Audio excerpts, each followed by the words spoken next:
Bismillahirrahmanirrahim. Assalamualaikum warahmatullahi wabarakatuh. Semua yang terlihat sekarang ini merupakan ciptaan, dan kita juga harus bersyukur karena kita juga telah diciptakan. Karena kalau kita tidak diciptakan, bisa apa kita?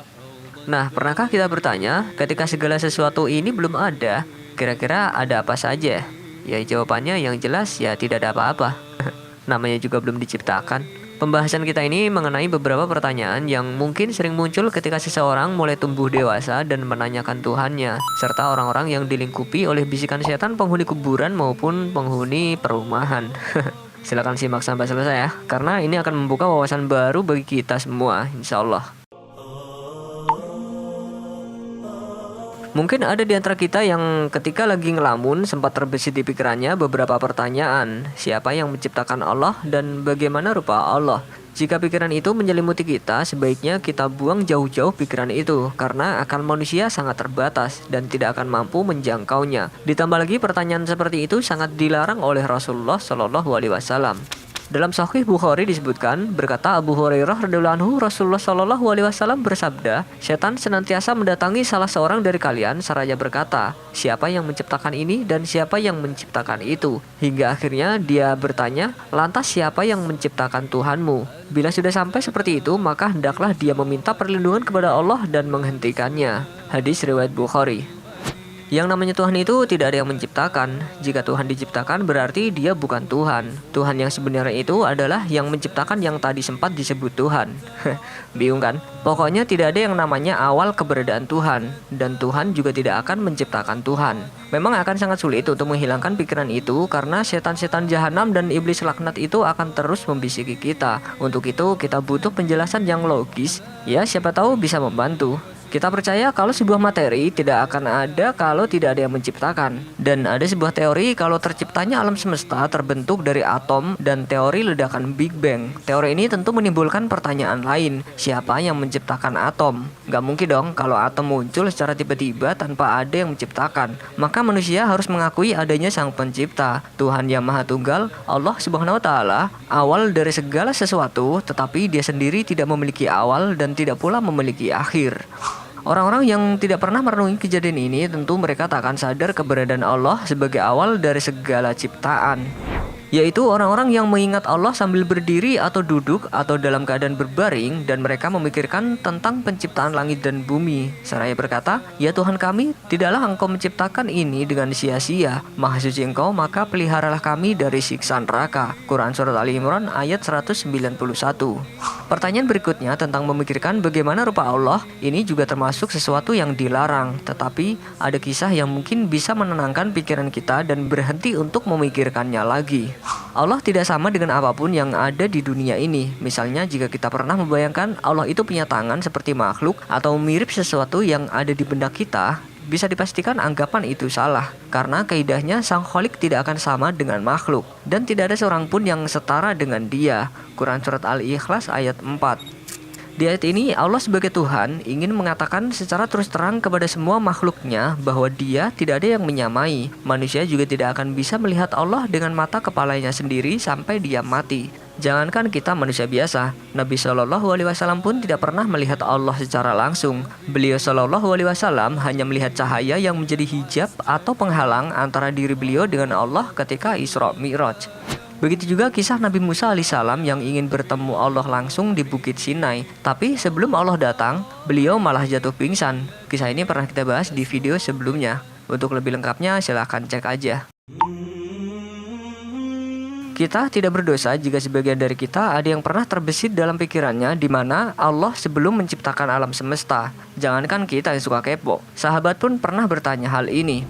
Dalam hadis Jami' at-Tirmidzi, Abu Rosin berkata, aku pernah bertanya, wahai Rasulullah, di manakah Allah sebelum dia menciptakan makhluknya?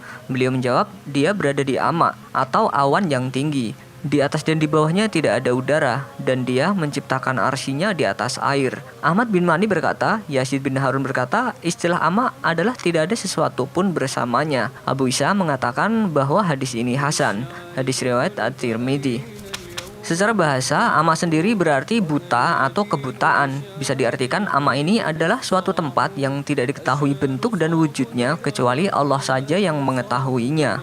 Namun biar lebih mudah dipahami, dalam terjemahan hadis dituliskan dengan kata awan. Namun awan di sini bukan seperti awan yang biasa kita lihat. Ama di sini awan goib yang tidak ada angin baik di atas maupun di bawahnya, yakni awan yang tidak dibawa oleh apapun. Dengan kata lain, ama adalah sesuatu yang tidak bisa diterima oleh imajinasi dan tak bisa digapai oleh akal dan pemahaman. Di sana tidak ada udara, tidak ada benda apapun, bahkan tidak ada waktu.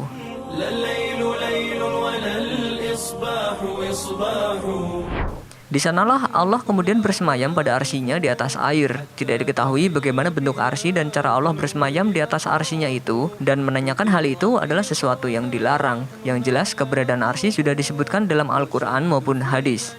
Dan dialah yang menciptakan langit dan bumi dalam 6 masa, dan adalah singgasananya sebelum itu di atas air. Quran Surat Hud ayat 7. Allah telah ada dan sesuatu apapun selainnya belum ada. Arsinya berada di atas air. Dia mencatat segala sesuatu dalam Az-Zikr, dan dia menciptakan langit dan bumi. Hadis riwayat Bukhari dan Baihaqi. Allah menciptakan itu semua bukan berarti Allah butuh, tetapi justru itu menjadi tanda kekuasaan kalau Allah itu mampu menciptakannya. Sama halnya ketika Allah menciptakan manusia, bukan berarti Allah membutuhkan manusia untuk menyembahnya, tetapi kitalah yang membutuhkan Allah. Untuk itu janganlah kita menjadi orang yang sombong. Selanjutnya ada pertanyaan, apa yang dilakukan Allah sebelum menciptakan alam semesta? Apakah Allah nganggur?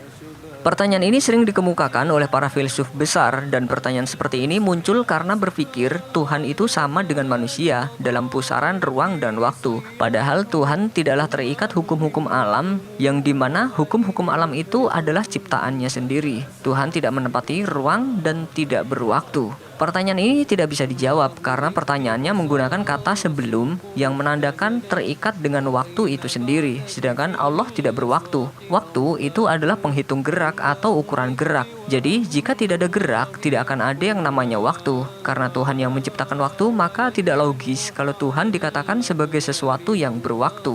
Dialah Allah yang menjadikan segala yang ada di bumi untuk kamu, dan Dia berkehendak menciptakan langit, lalu dijadikannya 7 langit, dan Dia maha mengetahui segala sesuatu. Quran Surat Al-Baqarah ayat 29. Keberadaan Allah yang sendirian tanpa apapun ini tidak bisa dijangkau oleh akal kita, sebab itu di luar pemahaman manusia. Manusia tak dapat membayangkan kesendirian total tanpa waktu dan tempat itu. Coba bayangin aja kalau bisa, kalau nggak jadi gila. Di antara kesempurnaannya, dia tidak berada dalam waktu dan tidak terikat dengan ikatan waktu. Kalau dia tidak berwaktu, maka tidak ada ruang bagi kita untuk bertanya apa yang dilakukan Allah sebelum menciptakan alam semesta, karena kata sebelum meniscayakan adanya keberwaktuan itu.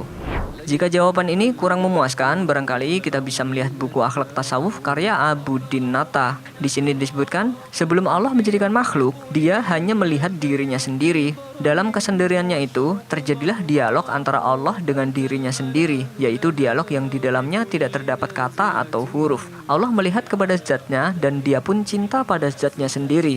Cinta yang tak dapat disifatkan, dan cinta itulah yang menjadi sebab wujud dan sebab dari yang banyak ini. Allah pun mengeluarkan dari yang tiada bentuk itu salinan dari dirinya yang mempunyai sifat dan namanya. Maka bentuk salinan itu adalah Adam, sehingga dalam diri Adam Allah muncul dalam bentuknya. Dengan demikian pada diri Adam terdapat sifat-sifat yang dipancarkan Tuhan yang berasal dari Tuhan itu sendiri. Kesimpulannya, tidak ada jawaban yang jelas baik dari Al-Quran maupun hadis yang menjelaskan secara tepat apa yang dilakukan Allah sebelum penciptaan alam semesta. Ulasan ini hanya untuk mengakali apa yang sudah jelas tak bisa dijangkau oleh akal. Wallahu a'lam bishawab. Dan ingat, menggunakan akal dalam agama adalah cara yang membahayakan iman. Agama tidak bertentangan dengan akal, akan tetapi tidak semua dalam agama bisa dipahami dengan akal. Kajian ilmiah belum tentu bisa mendukung keimanan dalam beragama. Tapi yang jelas, jangan membangun keimanan dengan kajian ilmiah, karena kita bisa tersesat. Wassalamualaikum warahmatullahi wabarakatuh.